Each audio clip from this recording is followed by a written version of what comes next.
Vous savez ce que c'est, ça? Ça, c'est du cannabis sativa, du chanvre commun. Au soleil, c'est une plante géniale. Vous pouvez la semer, partir au moyen 3-4 mois, et puis revenir récolter. Celle-ci, j'hésite, tu vois, il y a des fois des plantes où j'hésite. Un jour, je me vois dans le Matin Dimanche, c'était marqué « Rihanna a adopté la coupe mulet de Bernard Rappa ». Alors je disais à mes amis « Ouais, mais ça, c'est parce qu'on passe souvent le week-end ensemble. » et tout. Au début, je portais les cheveux longs. Mais après, dans mon métier d'agriculteur, on a les mains pleines de cambouis, les cheveux devant les yeux, puis on repousse avec des mains sales. Ça m'allait plus. Alors j'ai commencé à dire à mon coiffeur, écoute, il faut que tu me fasses court dessus, court sur les côtés, que j'ai plus les cheveux devant les yeux. Mais le reste, tu touches pas. Hein. Et puis c'est peut-être 20 ans après avoir commencé avec cette coupe qu'un jour, je vois dans le journal que j'avais la coupe mulet. Moi, je ne savais pas que ça s'appelait comme ça.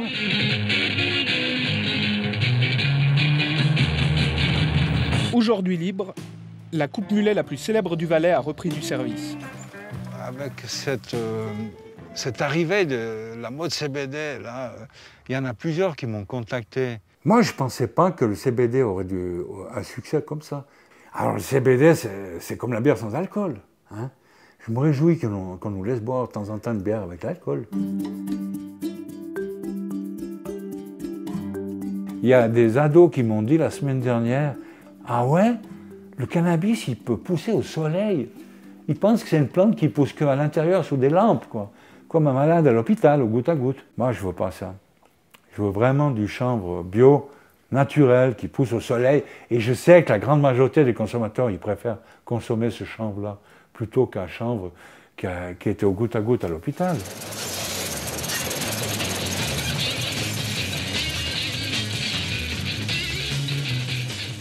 Moissonner du chanvre en Suisse? Mais dites donc, c'est pas très légal tout ça. J'ai cultivé du chanvre déjà depuis les années 70, parce qu'on avait ramené avec un copain de mon village, on avait ramené d'Amsterdam toutes sortes d'herbes. Et puis après, chaque année, j'ai cultivé, et puis je gardais les graines pour le semis. Et puis petit à petit, j'ai créé une variété que j'ai appelée Valaiser Queen. Le producteur de chanvre Bernard Rappa a comparu ce matin devant le tribunal de Sion pour demander sa mise en liberté. Il avait été arrêté à la suite d'une opération policière qui avait séquestré 50 tonnes de chanvre au THC 10 fois supérieur aux normes autorisées. Ils m'ont séquestré 50 tonnes d'un coup, hein, mais il y avait 25 tonnes de tisane qui étaient préparées pour la coop. Ils ont tout détruit. Hein. Ma foi, nous avons des ordres. C'est moi qui ai lancé la tisane, puis maintenant c'est Coop qui en profite. Ces braves policiers qui ne pouvaient pas arracher les plantes parce qu'elles étaient trop grosses, on a utilisé ma propre tronçonneuse pour couper ces plantes. J'ai l'habitude d'aller en prison. Depuis l'âge de, je crois, 18-19 ans, j'y allais chaque année. Parce que je suis un objecteur de conscience. Je voulais un service civil, j'ai refusé de faire l'armée. La prison, c'est quelque chose qui fait peur à tout le monde. Hein. Alors moi, j'ai trouvé que c'était un peu le club méditerranéen. Et c'est là que j'ai découvert que c'était beaucoup plus facile d'acheter de la drogue dans une prison que dans la liberté. Et c'est en prison que je me suis fait une opinion sur les drogues et que j'ai trouvé que c'était beaucoup mieux de les réglementer. Comme on a en Suisse 2 drogues dures qui sont réglementées, même si elles nous occasionnent à peu près 13 000 morts par année, c'est le tabac et l'alcool. Nous, fumeurs de cannabis, on n'avait pas du tout l'habitude de rouler des joints. On fumait la pipe, le psi-psi, le chilum, la pipe à eau. Et puis tout à coup, quand on était en ville, dans la rue, la police nous arrêtait parce qu'on avait les cheveux longs. Et puis on était fouillés, et puis s'ils trouvaient une pipe, un chilum, on était embêtés. Donc c'est à cause de la prohibition, à cause de la répression, qu'on s'est mis à rouler des joints. C'est quand même incroyable. En bon Suisse qu'il est, Bernard Rappa est même arrivé à l'avance à la prison des Îles.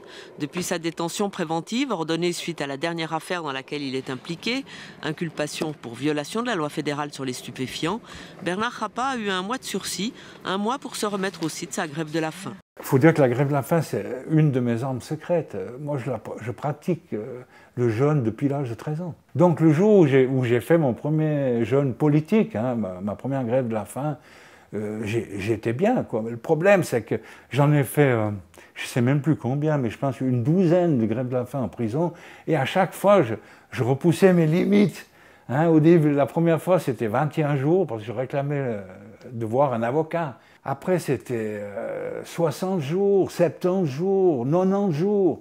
Et puis la dernière, c'était 120 jours. Bernard Rappa pèserait moins de 60 kilos, lui qui est officiellement en grève de la faim depuis plus de 80 jours.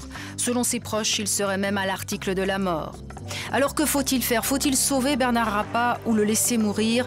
A-t-il vraiment mérité une peine de 5 ans et 8 mois de prison? Non, mais ils ont essayé même de vouloir me nourrir de force. Hein.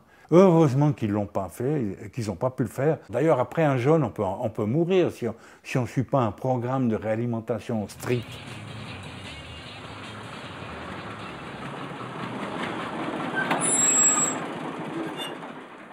Je dérange. Mais pourquoi je dérange? Ce mot-là, il fait partie de mon personnage depuis très longtemps. Je dérange, ouais, je dérange.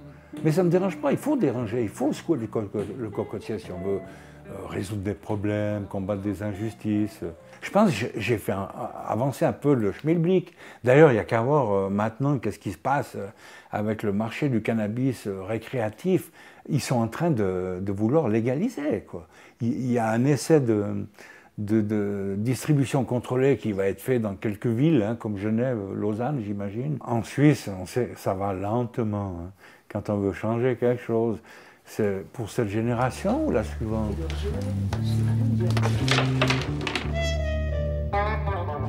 Il y a un peu moins de 10 ans, a commencé une période trouble dans ma vie. Bon, j'avais des problèmes d'argent avec ma ferme, puis j'ai fait une connerie. Ben à l'époque, c'était l'hiver, je taillais les arbres. Et puis avec mon copain, on parlait du film qu'on avait vu chacun dans sa famille la veille. Et il y a beaucoup de films avec des hold-up. Et puis comme lui et moi, on avait des problèmes de liquidité, petit à petit, on s'est mis à parler d'un scénario de hold-up, comme si on y était. Et puis pour finir, on est passé aux actes. Mon complice est arrivé à la banque vers 17h15, au mois de janvier, donc l'hiver, il fait nuit. Et puis il est arrivé tout simplement à pied, en traversant une vigne qui arrive près de la villa où est située la banque. Et ensuite, il est revenu par le même chemin, il a traversé la vigne et il aboutit au café du chalet. Je l'attendais impatiemment. Au total, il y avait environ 180 000 francs. Alors ça, effectivement, c'était la connerie de ma vie, qu'on peut dire. Mais finalement, je regrette pas tout parce que j'ai connu la prison, c'était nouveau, c'était même amusant à mon avis, quoi. J'ai passé une bonne période là-haut. Mon complice, il a eu 30 mois ferme, puis moi j'ai eu 42 mois ferme. Comme j'étais déjà l'homme à abattre, on a voulu faire un exemple avec moi. Les gens me connaissent, je suis pas un voleur, je pourrais pas voler quelque chose à quelqu'un de privé. Moi, dans une banque, pour moi, c'était différent. Je lésais personne de particulier. Non, mais voilà, ça c'est une connerie de jeunesse, quoi. Je ne referais pas un hold-up dans une banque, même si je suis fauché.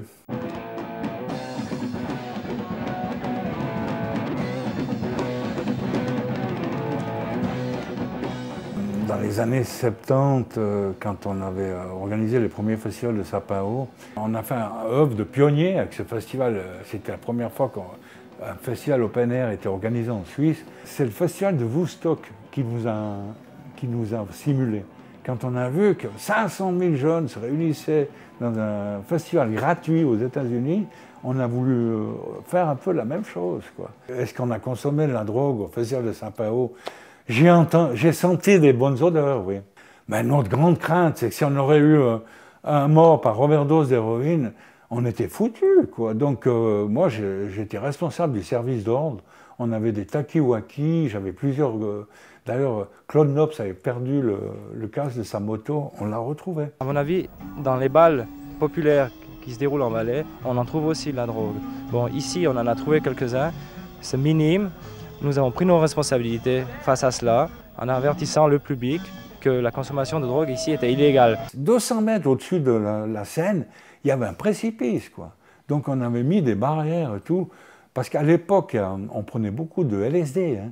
Il y a des gens qui sont pétés au LSD, puis qui tombent en bas dans ce précipice. On a l'air malin, quoi. Non, pour finir, ça s'est bien passé, on n'a pas eu de problème. Voilà, les années passent et puis on est toujours là. Mais j'ai toujours un pied dans le champ, puis j'en ai mis un autre au Népal, et puis en ce moment, je suis affecté par ce qui arrive à mes fioles, et puis voilà un peu mes activités en ce moment, quoi. Je suis aussi en train de lancer une nouvelle société dans le chanvre qui s'appelle Rapa Weed. Je m'adapte.